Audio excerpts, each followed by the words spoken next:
in 1934. In what do you do now? If you're a convict, I'll take you to Alcatraz, the rock, for the first, possibly only time. You're riding, of course, by night. You hear the drone of the motor, the slap of the waves, and the moonlit tide that rolls on the wind. The concrete and steel prisons is lit by flashes from the roving searchlight atop a guard tower. Towering high above, you can see the lighthouse. The original Gold Rush era beacon is the first American lighthouse on the Pacific coast. In 1909, this concrete tower replaced the humble light. Just to the right of the lighthouse, the main structure is a warning tower. Along with some other historic buildings, it burned down in 1970 during the American Indian occupation of the island. The massive three-story main prison building was built almost entirely by military prisoners. This super maximum security prison was a temporary home to more than 1,500 federal prisoners between 1934 and 1963. Former captain of the guards, Phil Biggin, liked to brag, only 17 of them ever came back for seconds. We're posting the site of many prison break attempts. Along the shoreline in 1939, 5 inmates, including Doc Barker, son of the infamous gang leader Ma Barker, escaped from the cell house and made their way, in the dark, down these cliffs to the small cove below the warning sign, now known as Barker Beach. The pounding surf kept the men on the island, and a search party found them, fatally shooting Barker and capturing the rest, including Rufus McCain and Henry Young. Henry Young was paroled in 1972, skipped parole a year later, and remains a fugitive.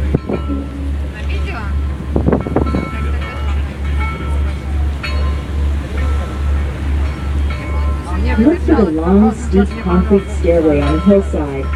It brought prisoners down from the exercise yard to daily jobs in the industries buildings, the long 2-story factory, and the 3-story warehouse on the cliff.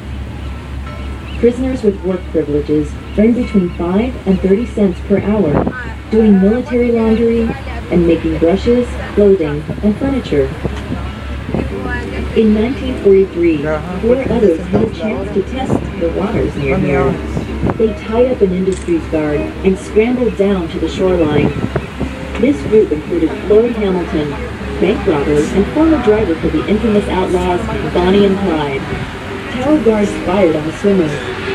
Reports the next day claimed 2 escapees had been captured, and the 2 were shot and drowned in the water, including Hamilton. But here's what really happened. Hamilton had in fact actually survived, then swam back to shore and hid in a small shoreline cave for 2 days. Damp and freezing, he made his way to the old industries building where the same officer he had overpowered found him, curled up and sleeping next to a furnace. Any prisoner who tried to escape got 5 more years and lost all accumulated good time.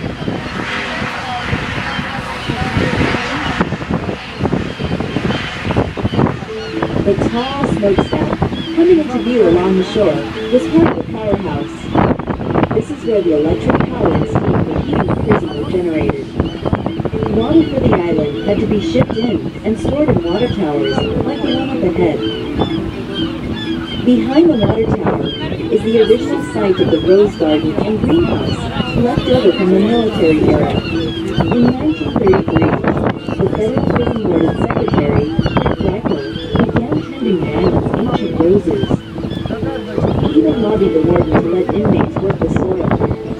One prisoner, a convicted counterfeiter named Elliot Mishner, shifted his interest from a greenback to a green thumb during his time on the rock.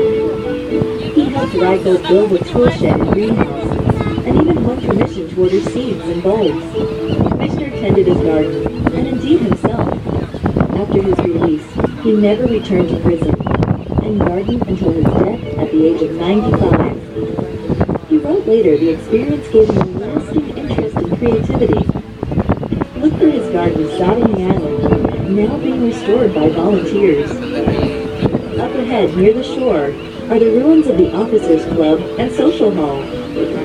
It held a dance floor, gymnasium, two-lane bowling alley, and soda fountain, where penitentiary staff and their families went for a little R&R.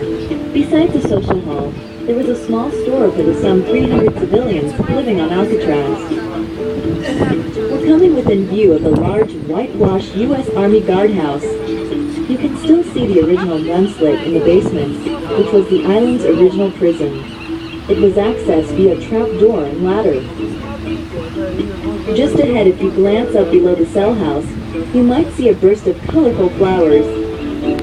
These were the original Officers' Row Gardens, gently tended by officers' wives. Many of the historic plants survived 40 years of neglect. Since 2006, volunteers have been restoring the gardens all over the island. You can tour the gardens of Alcatraz twice a week, on Friday and Sunday mornings. The large building towering over the dock area, Building 64, served as an apartment house for guards and their families. Alcatraz children commuted daily by boat to school in San Francisco.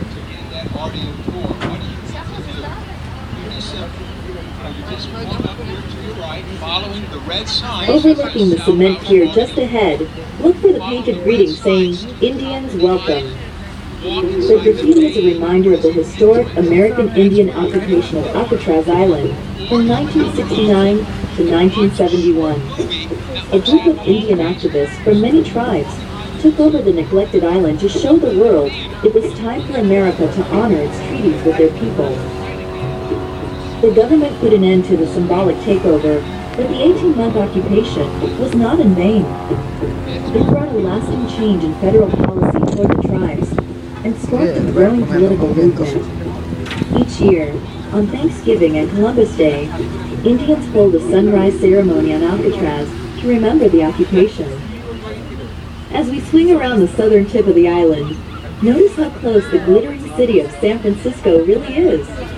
On clear, warm nights, prisoners in the main cell block could hear music, voices, even women's laughter carried across the water from the free world outside. So far away.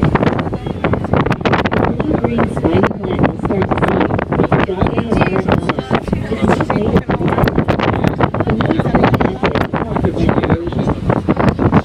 The stone pathway and traversing up the hill is the It can take up to 60 years to bloom. The prisoners didn't know it, but the agave is used to make tequila. The agave trail is open only during the fall and winter months. It's closed during nesting season to protect habitat for a colony of black-crowned night herons. As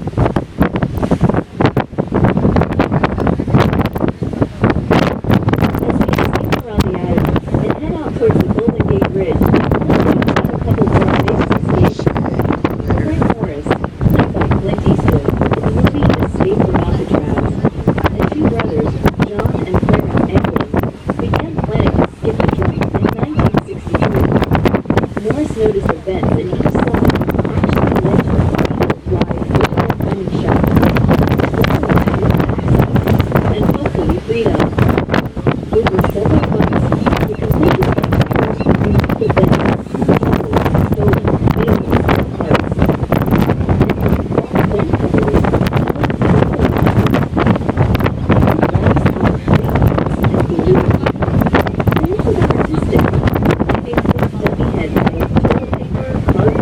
Cement chips and human hair from the floor of the barbershop.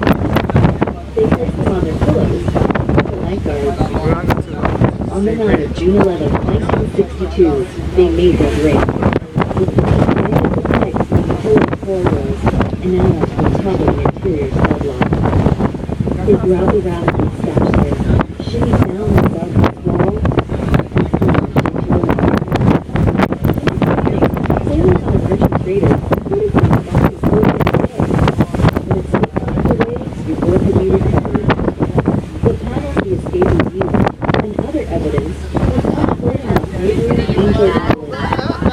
The prisoners' grave